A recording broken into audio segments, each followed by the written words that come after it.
కాశీ అనే ఒక మహాముని తుంగభద్ర నదీ తీరాన కొన్ని రకాల పక్షులతో కలిసిమెలిసి ఎంతో సంతోషంగా జీవిస్తూ ఉండేవాడు. కాశీ నివసించే ప్రాంతానికి కొద్దిగా దూరములో కోపిష్టి దయ్యం ఒకటి దైవానుగ్రహం కోసము ఘోర తపస్సు చేస్తూ ఉండేది.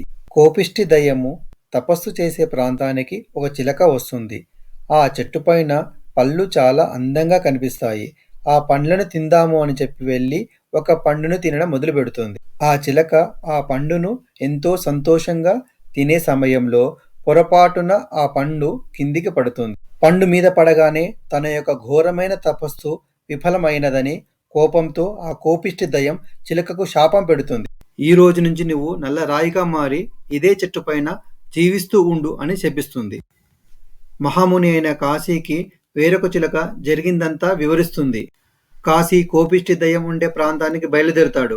ఆ కోపిష్టి దయ్యం తపస్సు చేసుకునే ప్రాంతంలో వెళ్ళి కూర్చొని తనతో పాటు తెచ్చుకున్న సంచిలోని కొన్ని రకాల ఆహార పదార్థాలు తిని కావాలనే ఆ సంచిని అక్కడ వదిలి వెళ్ళిపోతాడు. ఆ సంచిని ఎవరన్నా ముట్టుకోగానే కింద పడేలాగా పెట్టి వెళ్ళిపోతాడు. ఆ సంచిలో ఏముందో చూద్దామని చెప్పి ఆ కోపిష్టి దయ్యం సంచి దగ్గరికి వెళ్ళి ఆ సంచిని ముట్టుకోగానే ఆ సంచి కింద పడి 2 ముక్కలుగా అవుతుంది.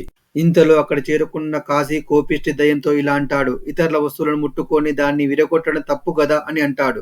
ఆ కోపిష్టి దయ్యం కాశీతో ఇలా అంటుంది. ఓ మునివర్య, దయచేసి కోప్పడకు. కోపంలో ఎన్నో అనర్థాలు జరుగుతాయి. నేను కేవలం ఆ సంచిలో ఏముందో చూద్దామని తీశాను. అంతే, అది కింద పడి 2 ముక్కలుగా విరిగింది.